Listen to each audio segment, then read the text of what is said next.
मैं राहुल आपका स्वागत करता हूं आपके अपने YouTube channel timeline with Rahul पे।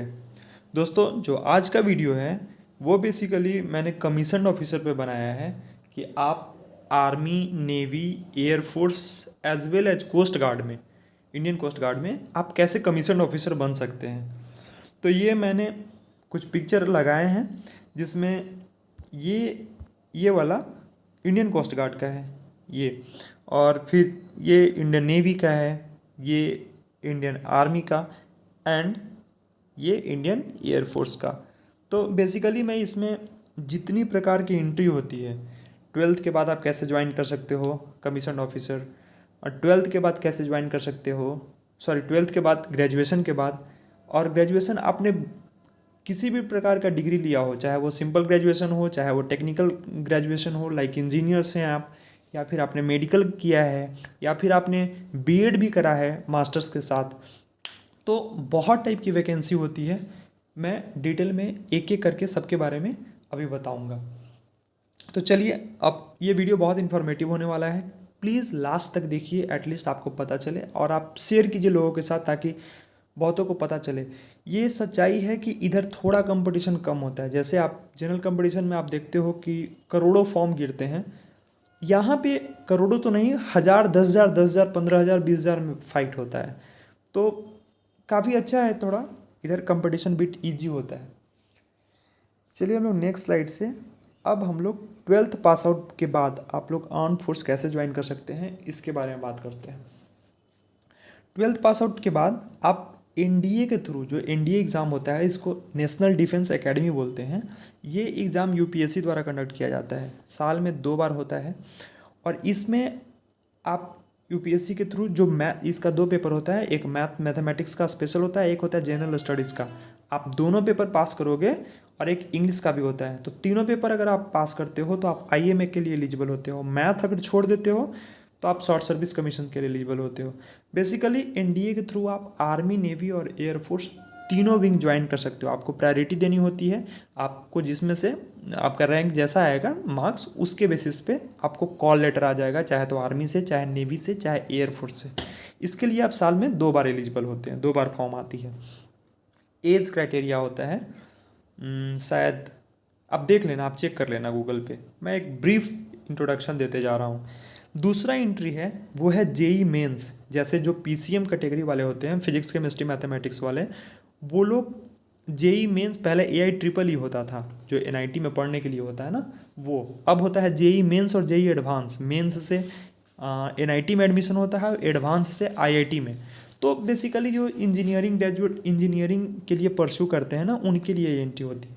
तो जेई मेंस के मार्क्स बेसिस पे आपको कॉल लेटर आ जाएगा, आपको जस्ट अप्लाई करना होगा।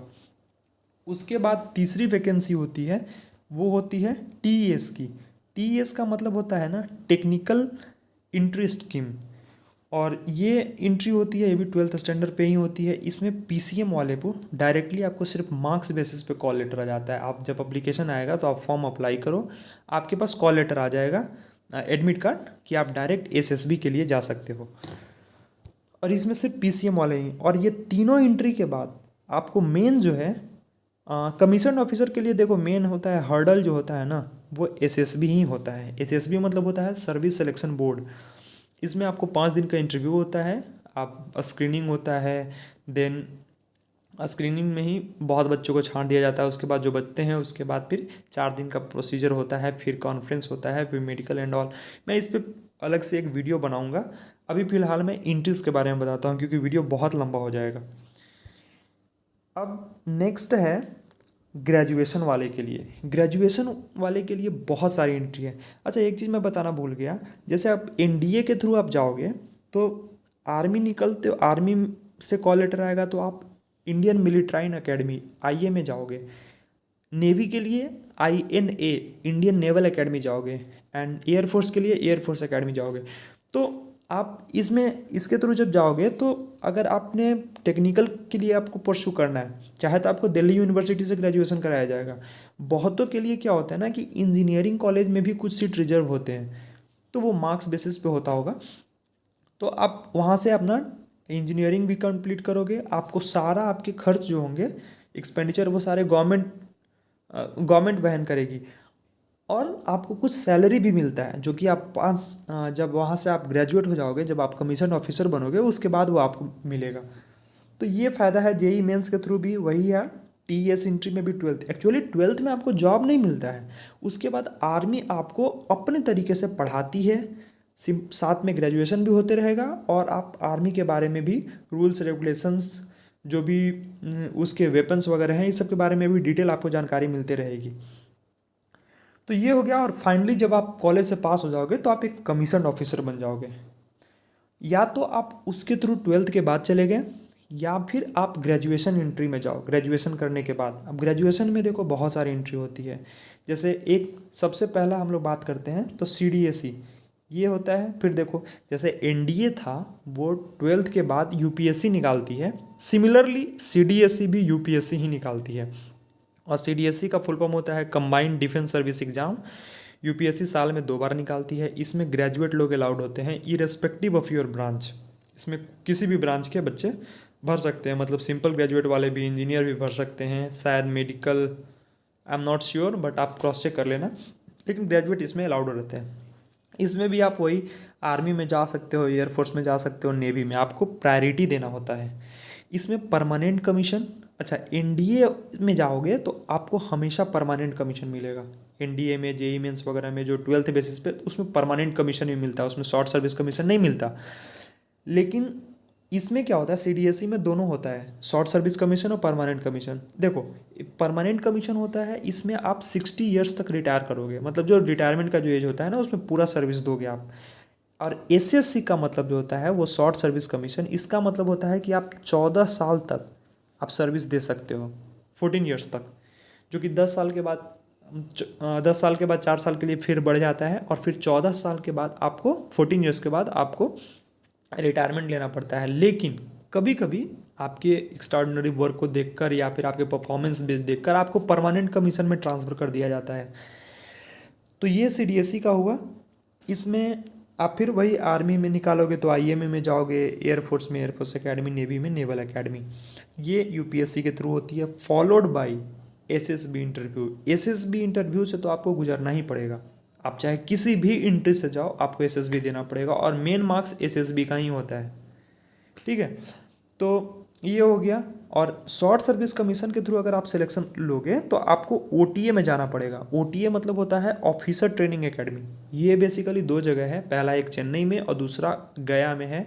तो गया वाला अभी तो चल रहा है, लेकिन शायद इसे बंद करने का कुछ गवर्नमेंट का कुछ प्लान था, लेकिन ओटीए चेन्नई में है अभी भी, शॉर्ट सर्विस कमीशन। दूसरी एंट्री होती है यूईएस, यूनिवर्सिटी, ये होता है यूनिवर्सिटी एंट्री स्कीम। ये इसका एज जो होता है वो 19 से 25 साल तक होता है। अच्छा सीडीएसई के लिए हमने भूल गया, देखो सीडीएस के लिए जो एज होता है ना वो 19 ईयर्स से 24 ईयर्स तक होता है, 24 साल तक ही होता है। और फिर उसके बाद यूनिवर्सिटी एंट्री स्कीम हुआ। ये जैसे हमारे कॉलेज में भी नेवी आई थी, तो वैसे ही आर्मी, नेवी, एयरफोर्स हर एक कॉलेज में जाती है, और वहाँ से एज अ प्लेसमेंट आपको वहीं पे शॉर्टलिस्ट करेगी, और उसके बाद फिर आपको बुलाया जाएगा एसएसबी के लिए, कॉल लेटर दे दिया जाएगा। तो ये होता है यूनिवर्सिटी एंट्री स्कीम, 19 से 25 साल। इसमें भी आपको परमानेंट कमीशन मिलता है टिल यू रिटायर। फिर हो गया टीजीसी। टीजीसी होता है टेक्निकल ग्रेजुएट कोर्स। ये भी, इसके लिए 20 से 27 साल एलिजिबिलिटी होती है। और टीजीसी में क्या होता है ना कि आपको परमानेंट कमीशन मिलता है, और ये बेसिकली इंजीनियर्स के लिए ही होता है। अच्छा इंजीनियर्स के लिए होता है, और ईयर इसमें ऑब्वियसली इसलिए इंजीनियरिंग कारण इसमें साल बढ़ा दिया जाता है, तो 25 से इसमें 27 साल कर दिया जाता है। टीजीसी में परमानेंट कमीशन मिलेगा। यूईएस में आपको भी परमानेंट कमीशन ही मिलता है। लेकिन एसएससी जो, ये जो है short service commission technical entry, इसमें क्या होता है ना कि है तो 20 से 27 साल के लिए, फीमेल के लिए 19 से 25 साल, लेकिन इसमें आपको वही ओटीए में आपको जाना पड़ेगा शॉर्ट सर्विस कमीशन के लिए। लेकिन देखिए आप 14 साल सर्विस कर लो, खैर उसके बारे में बाद में बताऊंगा, अगले स्लाइड में मैंने इसको पिन पॉइंट करके रखा हुआ है। उसके बाद जो अगली एंट्री होती है वो होती है एनसीसी स्पेशल एंट्री। जैसे बहुत बंदे एनसीसी ज्वाइन किए होते हैं, तो उसमें B certificate and C certificate का एग्ज़ाम होता है प्रॉपर। तो आपको army as a officer join करने के लिए मौका देती है। इसमें आपको क्या होगा कि सी सर्टिफिकेट में अल्फ़ा ग्रेड चाहिए। क्या होता है कि एनसीसी में बी सी तीनों होता है। ए सर्टिफिकेट के लिए 10th पास आउट, बी के लिए 12th pass out and C graduation वाले को मिलता है। तो सी सर्टिफिकेट में जो बेस्ट ग्रेड होता है वो होता है अल्फ़ा ग्रेड। तो अल्फ़ा ग्रेड अगर आपके पास है तो आपको डायरेक्ट कॉल लेटर आएगा। कुछ मार्क्स बेसिस का क्राइटेरिया होता है, लेकिन अल्फ़ा है तो आपको आएगा ही आएगा। एंड सॉरी, बैकग्राउंड में थोड़ा ये भोपू बज रहा है। वो एक्चुअली मैं रेलवे में एम्प्लॉई हूँ, बगल में ही ट्रेन जाती है तो कभी कभी साउंड आ रहा होगा। तो ये एनसीसी एंट्री हो गई। सी सर्टिफिकेट वाले को डायरेक्ट कॉल लेटर आ जाता है अगर अल्फ़ा ग्रेड है इसमें, अगर बेस्ट है तो। और फिर होती है एक जैग एंट्री। तो देखो, जैग एंट्री का मतलब होता है जज एडवोकेट एंट्री। ये जो एलएलबी किए हुए होते हैं, एडवोकेट वगैरह, वो लोग के लिए है ये। इसमें भी वही सिंपल ग्रेजुएशन, जो ईयर है वो 21 साल से 27 साल के बीच में है। देखो, इसमें आपने इतना सारा एंट्री देखा, सारे एंट्री का एक ही ये है कि आपको एसएसबी से तो गुजरना ही पड़ेगा। आप पहले शॉर्टलिस्ट होइएगा, शॉर्टलिस्ट होने के बाद आपको कॉल लेटर आएगा, कॉल लेटर के बाद आप जाओगे वहाँ, एसएसबी प्रॉपर एसएसबी होगी। तो ये हुआ। उसके बाद हम लोग एक एफकेट की एंट्री होती है। एफकेट होता है जैसे सीडीएस का एग्ज़ाम होता था ग्रेजुएशन के लिए, ग्रेजुएट्स के लिए, उसी तरह से एफकेट होता है। एयरफोर्स एक अलग एग्ज़ाम लेती है। तो इसका एफकेट का फुल फॉर्म होता है शायद एयरफोर्स कॉमन एडमिशन टेस्ट। हाँ, यही होता है। तो अब एयरफोर्स का अपना ये वैकेंसी अलग निकलता है। ये भी साल में 2 बार ही निकलता है। देखो, एक चीज़ मैं बोलना भूल गया, जितने भी वैकेंसी मैं बता रहा हूँ कमीशन ऑफिसर का, चाहे 12th का हो चाहे वो ग्रेजुएशन का हो, हर एक वैकेंसी साल में 2 बार निकलती है। तो सोचो कितनी एंट्री है। अगर एक बंदा चाहे तो एक साल में कम से कम 10 से 12 एसएसबी अटेंड कर सकता है वो। तो it's totally depend upon your wish कि आप कितना बार जाना चाहते हैं वहाँ पे, आप कितना बार फाइट करना चाहते हैं। प्रिपेयर करो, बहुत अच्छी अपॉर्चुनिटी है। ठीक है। अब एफकेट एंट्री में देखो, एफकेट का जब आप फॉर्म अप्लीकेशन फिल करोगे उसमें आपको ऑप्शन आएगा, चाहे तो आप फ्लाइंग ब्रांच सेलेक्ट करो या फिर आप टेक्निकल ब्रांच में वही जो इंजीनियरिंग वाला होता है। क्योंकि जब एफकेट का एग्जाम दोगे तो आपको 2 एग्जाम देना पड़ेगा। एक तो जनरल होता है जो कि सिंपल ग्रेजुएट्स वाले देते हैं। देखो, सिंपल ग्रेजुएट्स वाले जो होते हैं ना, वो इसके लिए एलिजिबल होते हैं, एडमिनिस्ट्रेशन एंड लॉजिस्टिक के लिए, कुछ कुछ एजुकेशन ब्रांच के लिए भी। लेकिन फ्लाइंग एंड टेक्निकल के लिए आपको, वो टेक्निकल होता है, उसका नाम मैं बोल रहा हूँ शायद ईटीए होता है या क्या, उसमें आपको टेक्निकल क्वेश्चन रहेंगे। तो वो आप उसके थ्रू बन सकते हैं। बेसिकली ये इंजीनियर्स के लिए होता है। ये जीडी होता है जनरल ड्यूटी या ग्राउंड ड्यूटी बोल सकते हैं, ग्राउंड ड्यूटी। तो ये हुआ। फिर एडमिनिस्ट्रेटिव एंड लॉजिस्टिक हो गया, एंड एजुकेशन ब्रांच। इसके लिए आपको प्रायोरिटी डिसाइड करनी होगी। तो आप एपकेट के एप्लीकेशन में दोगे, इसके बाद आप शॉर्टलिस्ट होगे, रिजल्ट आएगा उसका, तो रिटन एग्ज़ाम होता है। और उसके बाद फिर आपको फिर से एसएसबी के लिए बुलाया जाएगा। लेकिन एयरफोर्स का एसएसबी नहीं, एएफएसबी बोला जाता है, मतलब कि एयरफोर्स सिलेक्शन बोर्ड। तो वही सेम ही होता है, बस नाम चेंज है। तो एफकेट एंट्री हो गया। फिर होता है आर्मी मेडिकल क्रॉप्स। अभी तक तो हम लोगों ने मेडिकल के लिए नहीं देखा था। अब जैसे कोई किसी ने एमबीबीएस करा है, एमएस करा है, तो उनके लिए भी आर्मी में एक आर्मी मेडिकल कॉर्प्स होता है। उसमें शॉर्ट सर्विस कमीशन के लिए, या उसको कभी कभी एक्सटेंड करके परमानेंट कमीशन भी बना दिया जाता है, तो उसके लिए भी अलग विंग है। इसमें भी आपको जस्ट अप्लाई करना होगा, फॉर्म अप्लाई कीजिए, फिर आप शॉर्टलिस्ट किए जाएंगे। शॉर्टलिस्ट करने के बाद आपको कॉल लेटर दिया जाएगा और फिर एसएसबी के लिए बुलाया जाएगा। वही सेम शॉर्ट सर्विस सिलेक्शन। आप चाहे वकील हो, चाहे आप डॉक्टर हो, चाहे आप टीचर हो, चाहे आप सिंपल एडमिनिस्ट्रेटिव, किसी भी पोस्ट में जाओगे आपको एसएसबी देना ही देना है। ठीक है। तो ये हो गया। परमानेंट कमीशन भी मिलता है इसमें कभी कभी। आप इसमें आपने ये सुना होगा डेंटल का आप शायद बीडीएस होता है, तो वो भी डेंटल वाले भी जाके इसमें आर्मी मेडिकल कॉर्प्स में ज्वाइन कर सकते हैं एज एन ऑफिसर। ठीक है। टीचर एंट्री, फिर से वही टीचर में आपको ग्रेजुएट होने के साथ आपको मास्टर्स होना पड़ेगा किसी पर्टिकुलर स्पेसिफिक सब्जेक्ट में, और उनको भी शॉर्ट सर्विस कमीशन एंड कभी कभी परमानेंट कमीशन भी मिलता है। और हाँ, एक रिलीजियस टीचर भी होता है जिसमें पंडित, मौलवी, क्रिश्चियन के लिए जो भी होते हैं, पादरी होते हैं वो। तो सिख के लिए तो इनके भी वैकेंसी आती है, रिलीजियस टीचर, उनके लिए भी वही है यार एसएसबी, आपको एसएसबी से गुजरना ही पड़ेगा। फिर हम लोग आते हैं असिस्टेंट कमांडेंट जीडी। अब देखो ये सारे तो आर्मी नेवी एयरफोर्स के हो गए। अब हम लोग असिस्टेंट कमांडेंट, देखो बहुत ये जो है एरिया, ये बहुत लोगों से अछूता रह गया है।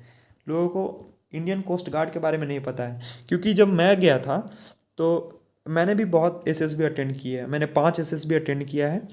5 में 3 बार तो स्क्रीन आउट हो गया, मतलब कि फर्स्ट डे ही आउट हो गया। एक में कॉन्फ्रेंस आउट हुआ, 5वां दिन बाहर हुआ, और एक में मैं रिकमेंडेड हूँ। मैं एक बार रिकमेंड हुआ 33 एसएसबी भोपाल से, और उसमें मैं मेडिकल आउट हो गया था। तो इसलिए मुझे एक्सपीरियंस है बहुत कुछ एसएसबी के बारे में। मैं एक फर्दर वीडियो बनाऊंगा एसएसबी के बारे में। अब बहुत लोगों को क्या है कि इंडियन कोस्ट गार्ड के बारे में नहीं पता है। अच्छा, मैं बोलने में थोड़ा उतना क्लैरिटी नहीं आ रही है, रीज़न ये कि ये एसएसबी छोड़े हुए मेरा बहुत दिन हो गया। और उसके बाद फिर मैं जनरल कंपटीशन वगैरह में लग गया, कुछ और रीज़न था, पर्सनल रीज़न था, तो जिसके कारण थोड़ा बोलने की फ्लुएंसी अब डाउन हो गई है, 3-4 साल हो गया। लेकिन कोई नहीं, स्लोली गेन कर लूँगा। अब इंडियन कोस्ट गार्ड के बारे में, चूंकि देखो जब मैं एसएसबी देने जाता था तो मैं देखता था कि कोस्ट गार्ड के बारे में बहुत कम लोगों को पता था। इवन मुझे भी 5वां छठे अटेम्प्ट में मैं इंडियन कोस्ट गार्ड में गया था एसएसबी देने, तो बहुत कम लोगों को पता होता है। इसमें क्या होता है कि असिस्टेंट कमांडेंट के रूप में आप ज्वाइन करते हो इंडियन कोस्ट गार्ड में। इंडियन कोस्ट गार्ड में भी इतना ही अपॉर्चुनिटी होता है, सेम नेवी की तरह होता है। उसका सिलेक्शन बोर्ड अलग होता है, होगा उसमें भी एसएसबी ही जैसा इसमें सिलेक्शन प्रोसीजर है, लेकिन उसका नाम चेंज है। उसमें होता है ना प्रिलिमिनरी सिलेक्शन बोर्ड होता है पीएसबी, और फिर होता है फाइनल सिलेक्शन बोर्ड। ये होता है इंडियन कोस्ट गार्ड का।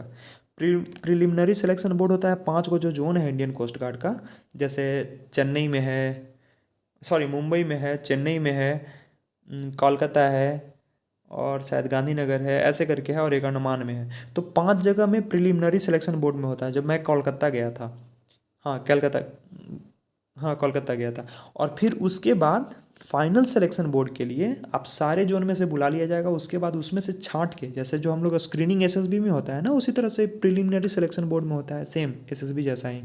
तो एक दिन ही होता है, उसमें छांट दिए, अगर उसमें सेलेक्ट हो गए तो फिर आपको फाइनल सिलेक्शन बोर्ड के लिए दिल्ली जाना पड़ेगा। दिल्ली में ही है उसका हेड क्वार्टर है, वहीं पे फाइनल सिलेक्शन बोर्ड होता है। 4 दिन का इंटरव्यू होगा वहाँ पे। एसएसबी के बारे में डिटेल में मैं बताऊंगा वीडियो में। फिर इंडियन कोस्ट गार्ड में असिस्टेंट कमांडेंट के लिए आते हैं वैकेंसी। उसके बाद फिर टेक्निकल एंट्री होता है, एलएलबी एंट्री इसमें भी होता है, आईसीजी में भी वही आपको जैग एंट्री जो उसमें था उसी के बराबर। आप एलएलबी किए हुए हैं तो आप अप्लाई कर सकते हैं। टेक्निकल एंट्री में अगर आप इलेक्ट्रिकल इंजीनियर हैं, मैकेनिकल इंजीनियर हैं, तो आप अप्लाई कर सकते हैं। वही आपको फॉर्म अप्लाई करना है, ये भी सब साल में 2 बार आता है। इंडियन कोस्ट गार्ड की वेबसाइट पे आएगा या रोजगार समाचार में, दोनों में से आप जहाँ देख लो। तो आप अप्लीकेशन अप्लाई करोगे, फिर आपको शॉर्ट लिस्ट किया जाएगा। शॉर्ट लिस्ट करने के बाद हाँ एनसीसी वाले को बेनिफिट मिलता है, बी और सी सर्टिफिकेट जिसके पास है उसको बेनिफिट मिलता है शॉर्ट लिस्ट होने में। इसमें पायलट एंट्री भी होता है। अब पायलट एंट्री में एक इसमें डिमेरिट ये है मुझे देखने को मिला आईसीजी में, इंडियन कोस्ट गार्ड में, कि आपके पास पहले से कमर्शियल पायलट लाइसेंस होना चाहिए। तो ये इसमें डिमेरिट है। बाकी नेवी में, एयरफोर्स में ऐसा कुछ नहीं है। आपको पीएबीटी बैटरी टेस्ट होता है एक, वो आपको पायलट एप्टीट्यूड बैटरी टेस्ट होता है, वो आपको नेवी के पास भी अपना प्लेन होता है, फाइटर प्लेन होता है, तो उसमें भी आपको पीएबीटी टेस्ट पास करना होगा। एयरफोर्स में अगर आप पायलट बनना चाहते हैं तो आप वहीं पे pilot aptitude battery test pass कीजिए, और आपको पायलट वहीं बनाया जाएगा। कोई लाइसेंस वगैरह की ज़रूरत नहीं होती, अब सिंपल बंदा जाके ज्वाइन कर सकता है। पायलट एंट्री हो गया। अब सब कुछ इतना होने के बाद एसएसबी फिर से, चाहे आप इंडियन कोस्ट गार्ड में जाइए चाहे कहीं भी जाइए, तो वही इंडियन कोस्ट गार्ड में जाइएगा तो आपको एसएसबी नहीं, वहाँ पीएसबी और प्लस एफएसबी होता है, फाइनल सिलेक्शन बोर्ड। लेकिन बेसिकली यही होता है एसएसबी। और एसएसबी के लिए मैं एक वीडियो बनाऊंगा, उसमें आप डिटेल चेक कर सकते हैं। अब देखो कुछ इंपॉर्टेंट पॉइंट मैंने बनाया है अलग से, वो इसलिए ताकि थोड़ा सा जो की पॉइंट को मैं हाईलाइट कर दूं। देखो एक सच्चाई है, आप एक कमीशन्ड ऑफिसर बनोगे तो उसकी एक अलग लेवल होती है। मैंने एक वीडियो बनाया है जिसमें मैंने बताया है कि एक कमीशन्ड ऑफिसर का इक्विवेलेंट जो पोस्ट होता है ना, वो कैसा होता है, एक प्लेलिस्ट में आप देखना कंपैरिजन। देखो मैं ऐसे बता देता हूँ, डीएसपी रैंक का होता है, लेवल 10 में आता है डीएसपी, उस रैंक के बराबर आप कमीशन ऑफिसर में हो जाते हो।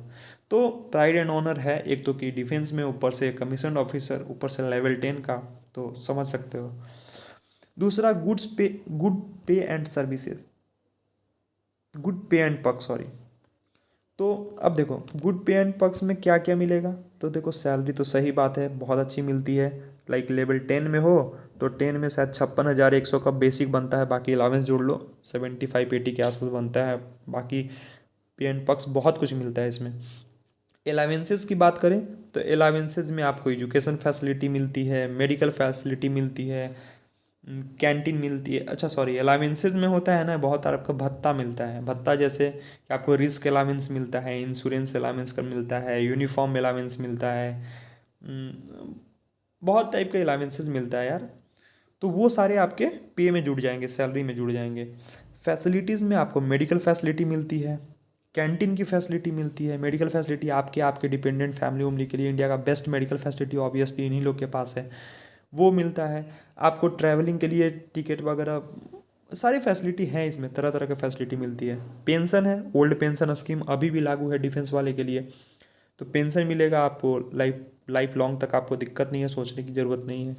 तो ये अच्छी चीज़ें हैं। फिर है ocean of opportunity, that means देखो अगर आप एक बार ज्वाइन करते हो ना, तो ठीक है आप शॉर्ट सर्विस कमीशन में अगर ज्वाइन करते हो कोई दिक्कत नहीं है, शॉर्ट सर्विस कमीशन में ज्वाइन कर लो, 14 ईयर्स की सर्विस दो, देश को सर्विस भी दे लिए, उसके बाद आपको एक सर्विसमैन का कोटा मिलता है, एक सर्विसमैन का कोटा।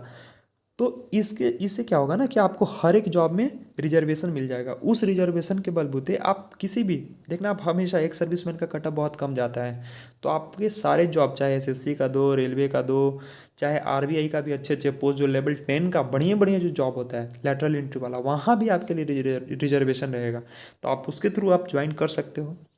आपको जो लास्ट सैलरी जो आपने उठाया था ना, वही सैलरी आपको स्टार्ट हो जाएगा, इरेस्पेक्टिव ऑफ कि आपने 20,000 या 30,000 का जॉब क्यों ना आपने ग्रैब किया हो गवर्नमेंट का, आपने जो लास्ट सैलरी उठाया है उतना ही से मिलना स्टार्ट हो जाता है। और पेंशन जो आपको मिल रहा हो तो मिलेगा ही मिलेगा।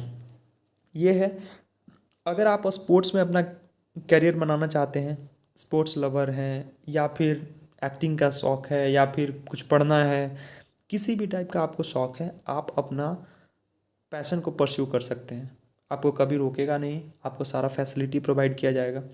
तो ये सारे बेनिफिट है आपको डिफेंस ज्वाइन करने का।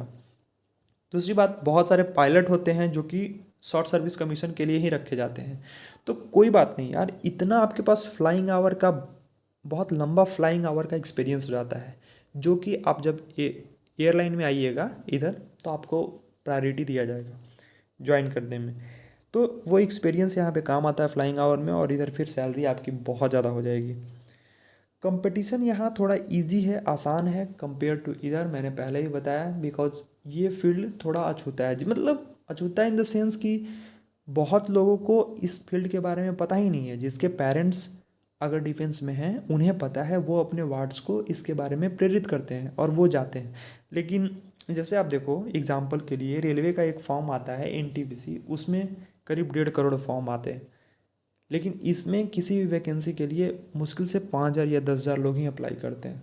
तो ये इसके प्लस पॉइंट है, कम कंपटीशन है, लेकिन हाँ यहाँ इंग्लिश की डिमांड होती है, आपको लैंग्वेज में कमांड होना पड़ेगा, आपकी पर्सनालिटी को जज किया जाता है। Actually SSB is all about your personality, आपका पर्सनालिटी कैसा वही जज होता ही है उसमें। तो कंपटीशन कम है थोड़ा, लेकिन जो है वो क्वालिटी स्टूडेंट हैं वहाँ पे। ये हुआ। उसके बाद और भी हैं कुछ कुछ, जैसे कि यूएस में यूनिवर्सिटी यूनिवर्सिटी एंट्री स्कीम जो था, उसमें प्री फाइनल ईयर और फाइनल ईयर यानी कि इंजीनियरिंग ग्रेजुएट्स के लिए सेकेंड ईयर के बाद से, जैसे थर्ड ईयर में और फोर्थ ईयर दोनों एलिजिबल रहते हैं। तो ये एक फ़ायदा है, आपका जो लास्ट ईयर है आप पहुंचने के पहले ही आप प्लेस्ड हो जाओगे, ये है। सीडीएस में आईएमए के लिए मात्र 24 साल चाहिए, लेकिन ओटीए के लिए ऑफिसर ट्रेनिंग एकेडमी, तो उसके लिए 25 साल एलिजिबिलिटी है। तो ये कुछ पॉइंट था जो वहाँ छूट गया था। ठीक है, ऐसे ही इसके बारे में कुछ और भी रहेगा तो इन्फॉर्मेशन रहेगा, मैं उसे पिन करके ऊपर में रख दूँगा। तो प्लीज़ यार इस चैनल को सब्सक्राइब करो, लाइक करो, शेयर करो लोगों के साथ, अगर कुछ इन्फॉर्मेशन चाहिए, अगर मैं भूल गया, अगर आपको, तो आप कमेंट करो, मैं उसका रिप्लाई करने की कोशिश करूँगा। फिर मैं अगले वीडियो में अच्छे इन्फॉर्मेशन के लिए को लेकर हाजिर होता हूँ। तब तक के लिए जय हिंद।